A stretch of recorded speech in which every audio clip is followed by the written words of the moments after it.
Olá, pessoal, tudo bem? Eu sou a professora Luísa Cordeiro, professora de História do Brasil. E na aula de hoje a gente vai terminar o assunto de ditadura militar com o governo do João Batista Figueiredo. O João Batista Figueiredo ele foi o último general-presidente e o governo dele se estendeu de 1979 até 1985, quando aí sim houve a redemocratização do país.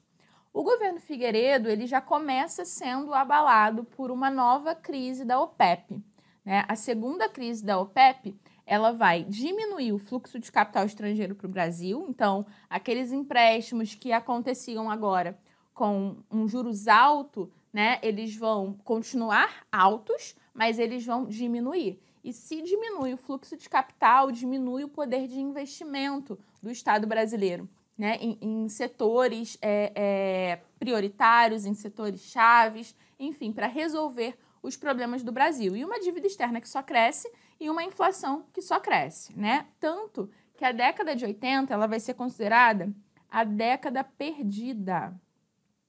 E na década de 80 a gente vai ter uma estagflação, que é uma estagnação econômica associada à inflação, ao desemprego e a empréstimos com juros altos. Então, olha que curioso, né? Porque a gente tem uma inflação junto de uma estagnação econômica, o que não é comum.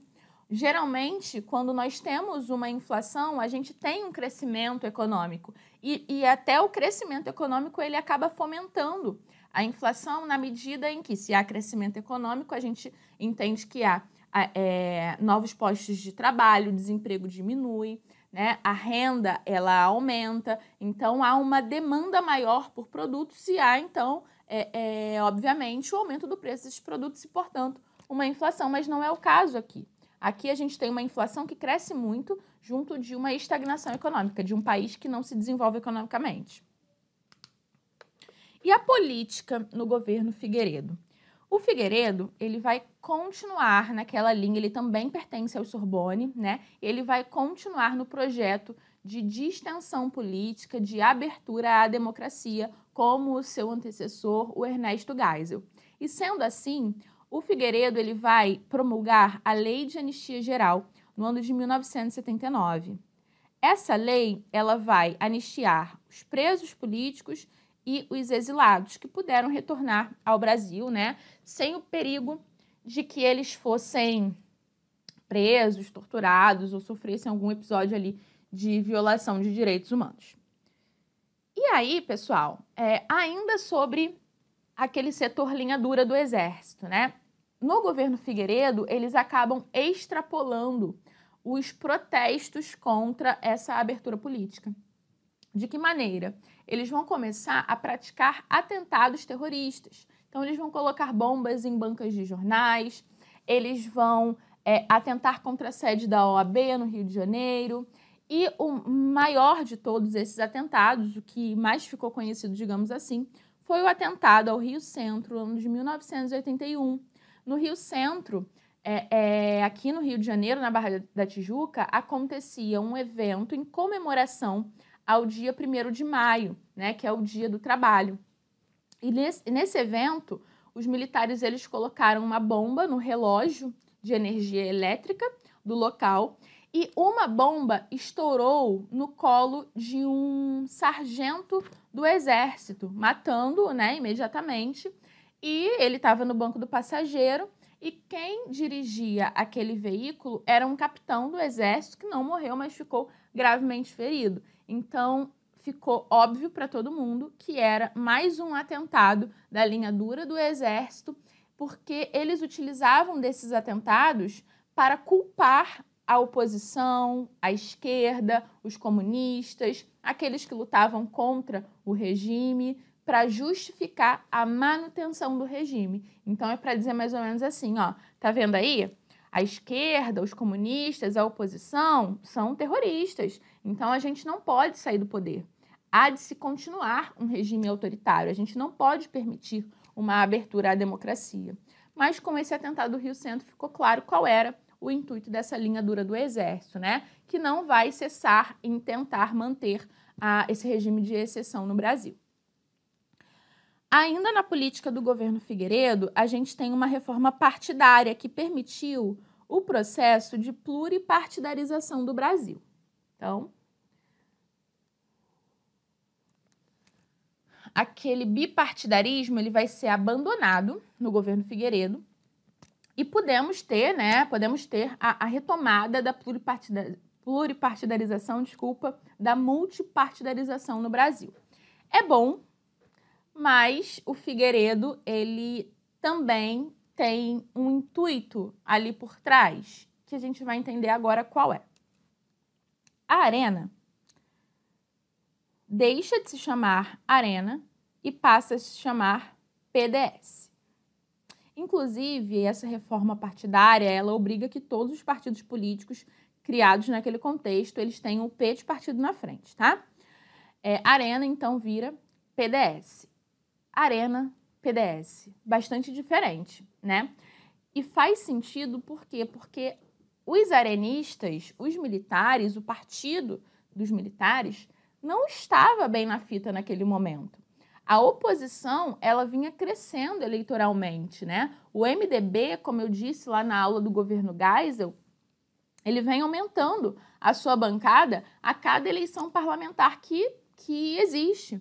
Então, a Arena, ela quer se desvencilhar desse nome, porque esse nome relembra os militares e a recessão econômica e o fim do milagre econômico. Então, por isso, eles transformam Arena em PDS.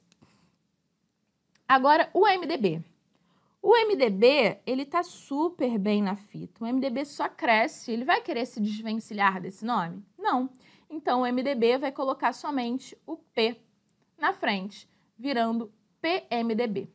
Mas veja bem, pessoal, o MDB foi um partido artificial criado no governo do Castelo Branco para aglutinar a oposição. Então, é um partido que internamente ele é fragmentado. Você tem diversas tendências e correntes ali dentro daquele partido, né? A gente vai ter, digamos, vamos lá, os principais partidos da época, né? O DN, PTB, PCB, PSD. Bom, o MDB que é criado, ele vai aglutinar, por exemplo, o PTB e o PCB dentro dele. A UDN vai inicialmente para a Arena, mas depois alguns udenistas acabam migrando, né, para o MDB. Então, você tem várias tendências políticas. É um partido de oposições internas também. Então, quando ocorre essa reforma partidária e a permissão da pluripartidarização, o MDB ele se fragmenta. Em PMDB, sim, mas em PTB também, que retorna à cena política, né? Inclusive, vai haver ali uma certa briga entre a Ivete Vargas, que era sobrinha do Vargas, e o Leonel Brizola pela sigla PTB. É uma sigla muito forte, muito importante, associada a Vargas. Então, Leonel Brizola, que era um PTBista histórico desde da década de 60, né, 50, 60, ele vai querer para ele essa sigla, mas os militares que vão julgar, digamos assim, né, quem vai ficar com a sigla, os militares eles vão entregar a sigla a Ivete Vargas, porque ela tinha um acordo, ela ali tinha uma ideologia mais próxima à dos militares. E o Leonel Brizola, por sua vez, ele funda um outro partido, que é o PDT. Surge também o PT, surge também o PP. Vocês estão percebendo aqui que enquanto a Arena vira PDS, o MDB ele vira um monte de partido. Então, de certa forma, a oposição se enfraquece, né? Porque agora vão existir inúmeros candidatos de oposição, enquanto que os militares vão lançar os seus próprios candidatos sem alguém de ideologia similar para concorrer com eles, ok? E as coisas, elas ainda ficam mais tensas para a oposição quando é promulgado o pacote de novembro, que proíbe os partidos de obterem, né, de avançarem numa coligação. Então, digamos que, beleza, existem vários partidos de oposição ao regime militar, mas, de repente, esses vários partidos, eles poderiam se unir numa coalizão, né, e lançar um único candidato. ok? Mas não era possível. Por quê? Por conta do pacote de novembro. Porque é obrigatório que cada partido lance o seu próprio candidato e não faça uma coalizão de partidos para apoiar um único. Além disso, há a determinação de vinculação de voto.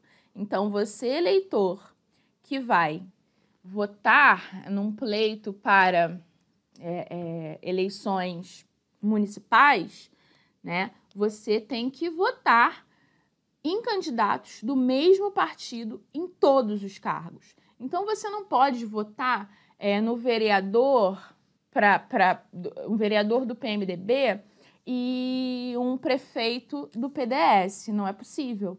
Se por acaso você fizer isso, o seu voto ele vai ser anulado, né? Ele não vai ser contado. Então, todos os políticos que você vai votar têm que ser do mesmo partido. Tá? É o que diz aí o pacote de novembro. Ou seja, há uma abertura à democracia? A gente pode dizer que a pluripartidarização é uma tendência à democracia? Sem dúvida, né? Com certeza. No entanto, o pacote de novembro elimina as chances da oposição vencer eleições importantes. Em 1984, aproximava-se a eleição presidencial, que ocorreria no ano anterior, no início do ano anterior, e o deputado Dante de Oliveira, do PMDB do Mato Grosso, ele vai criar um projeto de emenda constitucional para que as eleições seguintes, as eleições presidenciais seguintes, elas fossem diretas, ou seja, para que o povo pudesse votar. Esse povo que não votava desde 1960. A última vez que o povo elegeu um presidente foi o presidente Jânio Quadros, né? Então, essa emenda Dante de Oliveira, ela vai para a aprovação do Congresso.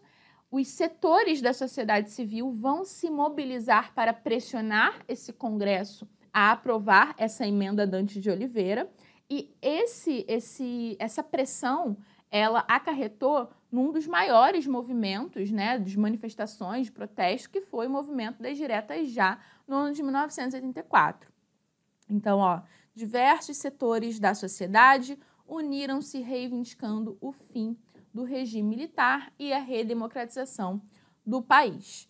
No dia da votação, apesar da ampla mobilização da sociedade, a emenda não alcançou o número suficiente de votos na Câmara para entrar em vigor. Então, houve a emenda, houve o projeto, houve uma pressão popular para que esse projeto fosse aprovado e houve um Congresso Nacional que não ouviu a população e votou contra. E isso quer dizer que as eleições de janeiro de 1985, elas continuaram sendo eleições indiretas. E como é que vai acontecer esse processo eleitoral no ano de 1985? De um lado, a gente vai ter o PDS lançando o nome de Paulo Maluf. E do outro lado, a gente vai ter uma certa coalizão entre o PMDB e o PFL. O PFL, ele é um partido que vai existir, na verdade, a partir de janeiro de 1985, sim, mas depois das eleições, porque senão não seria permitido, né? A coalizão não poderia acontecer. Esses dois grupos aqui, eles formaram a Aliança Democrática. E quem são esses membros do PFL? Da onde surgiu, né, essa bancada do PFL no Congresso Nacional? Eles, na realidade, são uma dissidência interna do PDS. Um certo grupo do PDS não concorda com o nome de Paulo Maluf como candidato pelo Partido dos Militares.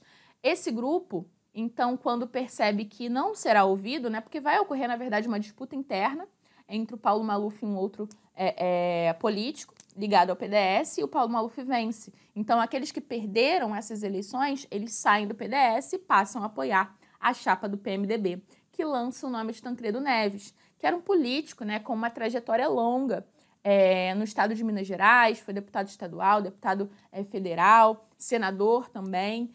O Tancredo Neves, ele foi atuante desde a década de 60 no MDB contra a ditadura militar.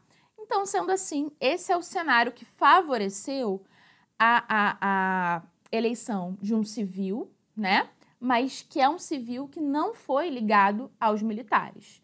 Sendo assim, no dia 15 de janeiro de 1985, o Colégio Eleitoral deu maioria de votos para a chapa da Aliança Democrática, elegendo Tancredo Neves.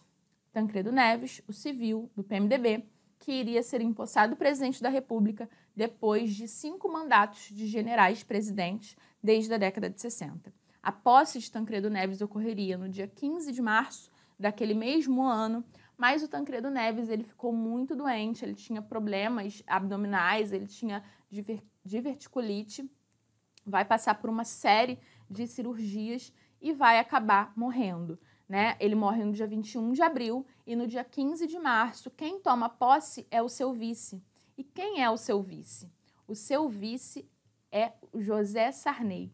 José Sarney, ele era um ex-PDS. O José Sarney foi um desses dissidentes que saíram do PDS e apoiaram a chapa do Tancredo Neves. E um dos acordos que eles fizeram foi justamente esse, né? Que o Tancredo seria o candidato a presidente, mas o José Sarney seria o candidato a vice-presidente da chapa.